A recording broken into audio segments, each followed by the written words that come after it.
நீங்க காலையில் ஆண்டவரோடு பேசினீங்களா? ஆண்டவரோடு கூட நீ உட்கார்ந்து நேரம் செலவு பண்ணீங்களா? கர்த்தர் உங்களோடு பேசினாரா? யோசிச்சு பாருங்க. இல்லை எனக்கு டைமே இல்லை, ரொம்ப பிஸி, ராத்திரி லேட் ஆயிட்டு, அவசரமாயிட்டு அப்படி சொல்றீங்களா? ஆண்டவருக்கு டைம் கொடுக்கணும்.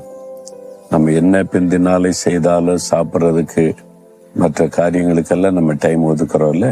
ஆண்டவரோடு கொஞ்சம் பேசவும் அவருடைய வசனத்தை கேட்கவும் கொஞ்சம் டைமையாவது ஒதுக்கி ஆண்டவரோடு பேசணும். அப்பதான் நம்முடைய உள்ளத்துல அந்த ஆசீர்வாதம் உண்டாகிருக்கும். சரி, இப்ப இந்த கட்டடத்தை பாக்குறீங்களா? இது என்னதுன்னு பாக்குறீங்களா? இயேசு கிறிஸ்து நம்முடைய ஊழியத்திலிருந்து கட்டி இருக்கிற புது வாழ்வு மிஷன் மருத்துவமனை. ஆண்டவர் தந்திருக்கிறது இந்த மருத்துவமனை. இங்கதான் நம்ம சேவை செய்கிறோம். ஏழை மக்களுக்கு குறைந்த கட்டணத்துல நல்ல அருமையான மருத்துவ உதவிகள் செய்யப்படுகிறது. ஒவ்வொரு வெள்ளிக்கிழமையும் இலவசமான மருத்துவ முகாம்கள் நடத்தப்பட்டு இலவசமாய் வரக்கூடிய எல்லா ஏழைகளுக்கும் மருத்துவ உதவி செய்யப்படுகிறது.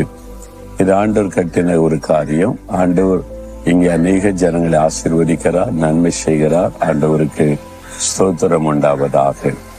சரி, இந்த இடத்துல இருந்து கொண்டு உங்களோட நான் பேசுவது எனக்கு சந்தோஷம். இப்ப ஆண்டவர் சொல்லுகிற ஒரு வார்த்தை என்னன்னா, ஒரு ஜெபம். இன்றைக்கு ஒரு தேவ மனிதர் தன் வீட்டுக்காக, குடும்பத்துக்காக ஜெபிக்கிற ஒரு ஜெபம் வேதத்தில் சொல்லி இருக்கிறதே உங்களுக்கு சொல்ல போகிறேன். 2 சாமுவேல் 7:29 உம்முடைய ஆசீர்வாதத்தினாலே உமது அடியானின் வீடு என்றைக்கும் ஆசீர்வதிக்கப்பட்டிருப்பதாக. தாவீது என்ற ஒரு பக்தன் ஆண்டவரை நோக்கி அழகான ஒரு ஜெபம் செய்கிறார். தாவீதுக்கு ஆண்டவர் சொன்னார், உனக்கு நான் ஒரு வீடு கட்டுவேன் என்று ஆண்டவர் வாக்கு கொடுத்து அதை நிறைவேற்றினார். ஆண்டவரே ஒரு வீடு கட்டி கொடுத்தா எப்படி இருக்கும்ல? தாவீதுக்கு ஆண்டவர் கட்டி கொடுத்தார். உங்களுக்கு சொந்த வீடு இல்லையா? சொந்த வீடு கட்டினா நல்லா இருக்குன்னு நினைக்கிறீங்களா? ஆண்டவர்கிட்ட கேளுங்க. ஆண்டவர் கட்டாயம் அதெல்லாம் அவசியம் தானே. வாழ்வதற்கு இந்த உலகத்துல இருக்க வரைக்கும் ஒரு வீடு அவசியம். தாவீதுக்கு ஆண்டவர் வீடு கட்டி கொடுத்தார். அப்பதான் அவரை ஜெபிக்கிறார், ஆண்டவரே உம்முடைய ஆசீர்வாதத்தினால் உமது அடியானின் வீடு என்றைக்கும் ஆசீர்வதிக்கப்பட்டிருப்பதாக. வீட்டுக்கு நம்ம எது ஆசீர்வாதம் நினைக்கிறோம்? நிறைய பொருள் இருக்கணும்ல. சோஃபா செட் இருக்கணும், டைனிங் டேபிள் இருக்கணும், டிவி இருக்கணும், வாஷிங் மிஷின் இருக்கணும், ஃப்ரிட்ஜ் இருக்கணும், பொருட்களால் நிறைந்திருந்து இந்த வீடு ஆசீர்வாதமா இருக்குன்னு எல்லாம் இருந்து சமாதானம் இல்லைன்னா, வீட்டுக்குள்ள வாழ்றவங்களுக்கு ஒரு மனம் இல்லைன்னா, ஒருத்தருக்கு ஒருத்தர் அன்பு இல்லைன்னா என்ன பிரயோஜனம் இல்லை?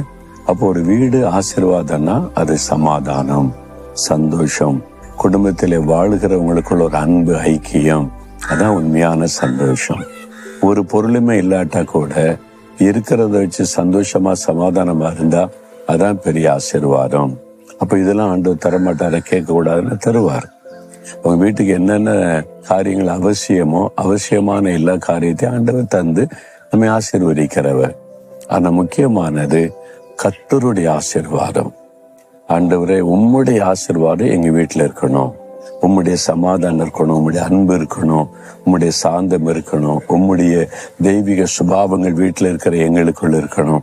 அதுதான் பெரிய ஆசீர்வாதம். உங்க வீட்டுல சமாதானம் இருக்குதா? உங்க வீட்டுல எல்லாருக்குள்ள ஒரு அன்பு, ஐக்கியம் இருக்குதா? உங்க வீட்டுக்குள்ள போன ஒரு நிம்மதி வருதா?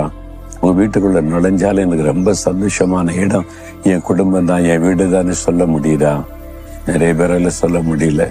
எப்படா வீட்டை விட்டு வெளியே போகணும்னு வந்துடுறாங்க. வீட்டுக்கு முந்தி வராதபடி எவ்வளவு பிந்தி போனமோ பிந்தி போறாங்க. ஏன்? வீட்டுக்குள்ள ஆசீர்வாதம் இல்லை. அப்ப இப்படி எவ்வளவு காலம் வாழ போறீங்க? ஆண்டவர் சொல்றாரு, உன் வீட்டை நான் ஆசீர்வதிப்பேன், உன் குடும்பத்தை ஆசீர்வதிப்பேன். நீங்க கேட்டா உங்க வீட்டுக்குள்ள மாற்றத்தை ஆண்டவர் உண்டாக்குவார். ஆண்டவரே உம்முடைய ஆசீர்வாதம் எங்க குடும்பத்துக்குள்ள வரணும், அந்த சமாதானம் வரணும், ஒரு மனம் வரணும், அன்பு, ஐக்கியம் வரணும், அந்த மகிழ்ச்சி எங்க வீட்டுக்குள்ள இருக்கணும். உங்க வீட்டை ஆசீர்வதிங்க, குடும்பத்தை நீங்க ஜெபிச்சு பாருங்களேன், கட்டாயம் மாற்றம் வரும். இல்லைங்க, எவ்வளவு நான் பிரயாசப்பட்டு பார்த்தாலும் ஒண்ணுக்கு ஒண்ணு ஒத்து போக மாட்டேங்குது, நிறைய பிரச்சனைங்க அப்படின்னு நினைக்கிறீங்களா? அது காரணம் பிசாசு. நம்ம சந்தோஷமா இருக்கிறது அவனுக்கு பிடிக்காதுல. நம்ம குடும்பத்தை டிஸ்டர்ப் பண்ணிக்கிட்டே இருக்கணும். அப்போ உங்களுடைய ஜெபம் ஒண்ணுதான் அதுக்கு விலைக்கும் பாதுகாக்க முடியும். தினமும் ஜெபிங்க, கருத்தா ஜெபிங்க. குடும்பமா நீங்க ஒரு 20 நிமிஷம் நான் பாட்டு பாடி துதித்து ஜெபிச்சு பாருங்க, வீட்டுக்குள்ள அற்புதமான மாற்றம் வரும். இப்ப தாவீதை போல ஜெபிக்கணும். ஆண்டவரே இது வரைக்கும் எப்படி வேணா இருக்கட்டும், இன்று முதல் எங்க வீடு, எங்க குடும்பம் உம்முடைய ஆசீர்வாதத்தினால் ஆசீர்வதிக்கப்படணும். நாங்க உமக்கு சொந்தம், எங்க வீடு எல்லாம் உங்களுக்கு சொந்தம். நீங்க ஆசீர்வதிங்க. ஜெபிக்கிறீங்களா? கருத்தா ஜெபிங்க பார்க்கலாம். ஆண்டவரே, உம்முடைய ஆசீர்வாதத்தினாலே எங்களுடைய வீடு, எங்களுடைய குடும்பம் ஆசீர்வதிக்கப்படணும். சமாதானம், சந்தோஷம், ஒருமனம், ஐக்கியம் எல்லாம் எங்க வீட்டுக்குள்ள காணப்படணும். உம்முடைய ரத்தத்தை தெளித்து உம்முடைய பாதுகாப்புகளை ஒப்பு கொடுத்து இயேசுவின் நாமத்தில் ஜெபிக்கிறேன் பிதாவே. ஆமென்.